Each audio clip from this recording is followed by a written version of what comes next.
Και γεια παιδιά, σήμερα θα σας δείξουμε πράγματα που αγοράσαμε από το Temu. Ξέρετε πώς το πήρα? 99 λεπτά, όλα αυτά, κοιτάξτε. Το βλέπετε? Δεν ξέρω αν φαίνεται καλά. Εστιάζει? Δεν ξέρω, είναι μουσκήτορος πάνθυρ. Ακούστε τι, περιμένετε.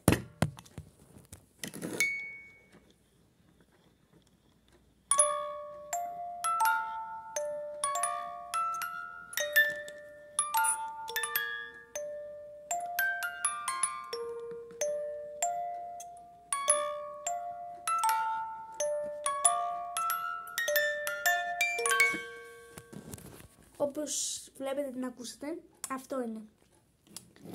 Δεύτερο πράγμα, ο τροχός της τύχης.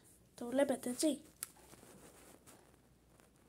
Το γυρνάμε και μόνο στίχη η 7 μπαρ. Εγώ πέτυχα τώρα τα μπαρ. Αυτό είναι. Και το άλλο, το πιο όμορφο για μένα, είναι το ψαράκι. Είναι αρκουδάκι. Κοιτάξτε το. Ωραίο. Αυτό ήταν. Και γεια σας παιδιά.